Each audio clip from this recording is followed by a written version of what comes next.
and Haynes on mat 3. Minto and Gaitan on the bottom in the middle. Harchla and Kennedy, Steed and Wask.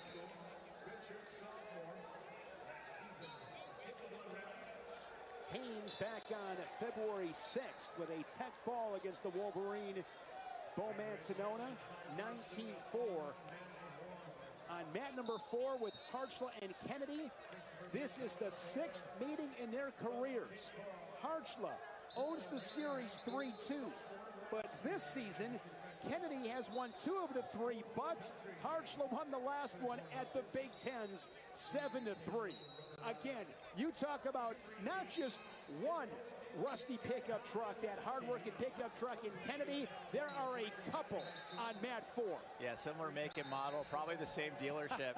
These guys are cut from the same cloth, and just embody, I think, the spirit of classic Big Ten wrestling. Guys who are battling 7-8 times throughout their career, and as you get so familiar with folks through that process, the the margin of victory is just so narrow. Christopher Minto, 174-pounder for Nebraska on mat number 5, out to the early lead. He was an All-American a year ago, 4th. A really good showing in Philly. Down at 165, there was a review on 6 in a scoreless match with Steed and Wask. Yeah, we were talking about Minto. I mean, he's a sophomore. To be up a weight class, and he's filled in really nicely at 74. He's huge. He's a beast. On the legs once again. Looking for his second takedown in this first period against MJ Gaitan. Gaitan from California, Minto from Florida. Yeah, and Gaitan having a really nice tournament, had the upset in the second round over the 6-seed Singleton of NC State. A guy who's pretty dangerous. He can win scrambles, he can score points.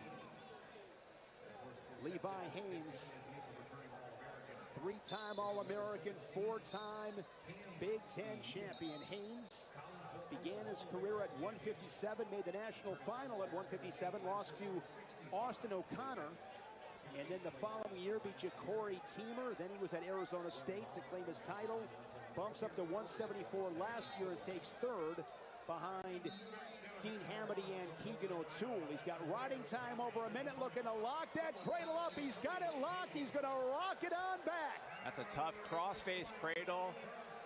And time runs out, but he does get 2 near fall points. You saw him get that cross-face, lock up that tricep, and then start to crawl that hand kind of across the mat with the leg. That is tough top wrestling. Harchla and Kennedy, a scoreless first period.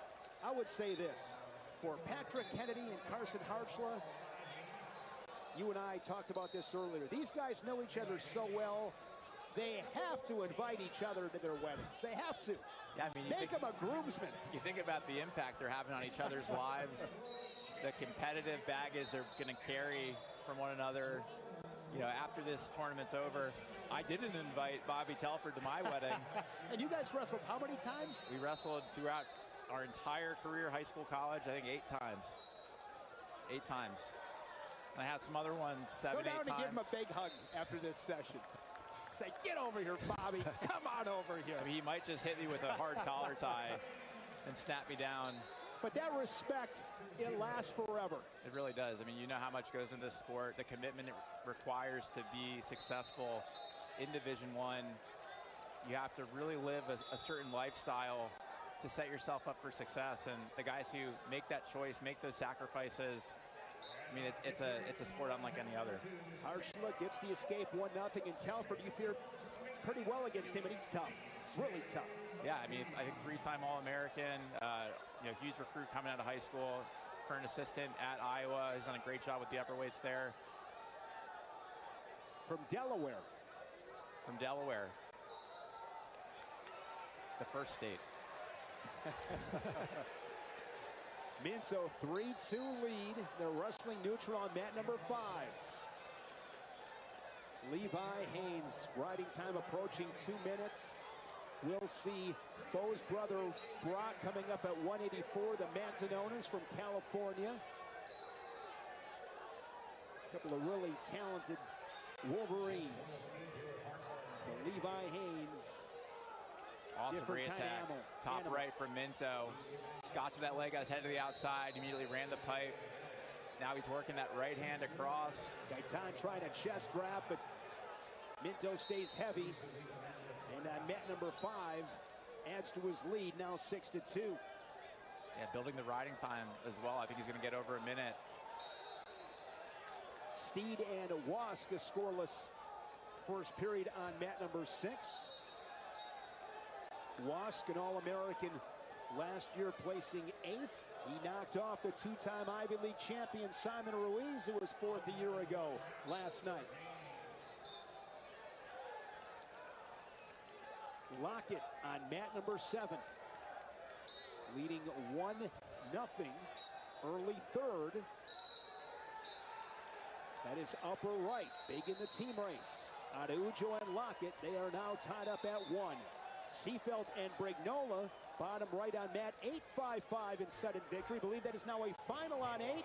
It is Brignola, the 7th seed, prevailing 8-5, and his tournament continues.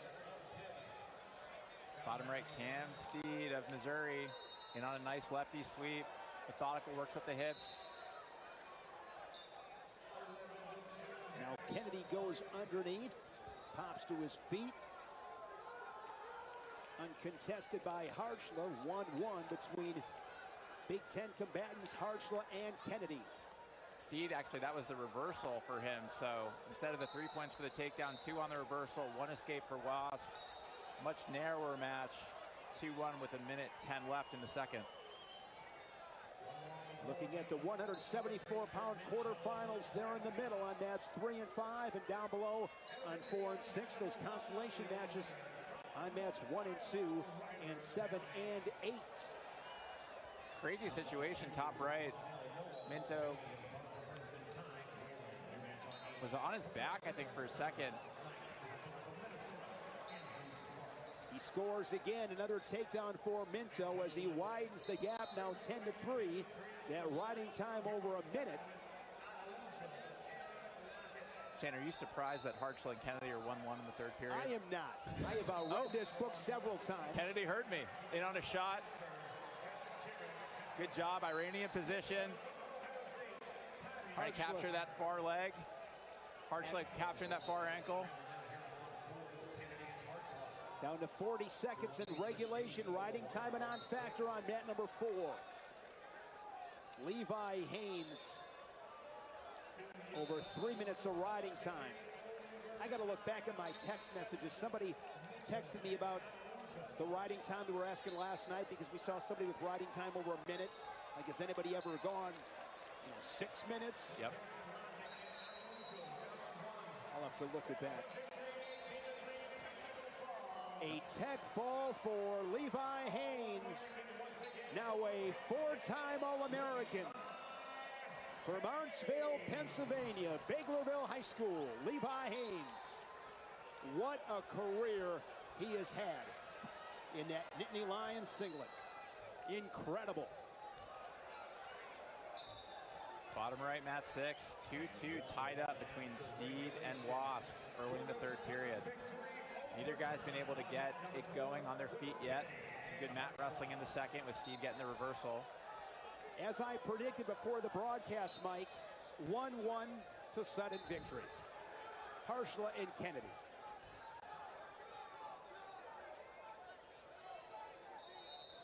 I have a feeling, when they're at each other's weddings, I don't know if they're married, but they'll talk about this match. Shot there by Kennedy on his shoe tops, though, underneath the chest of Harshla. I think he's got his hands locked in that lefty sweep, pulling his elbows in. Classic Iowa, workmanlike, but great defense by Harshla.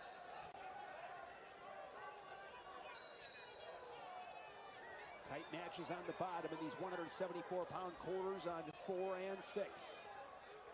Both tied up.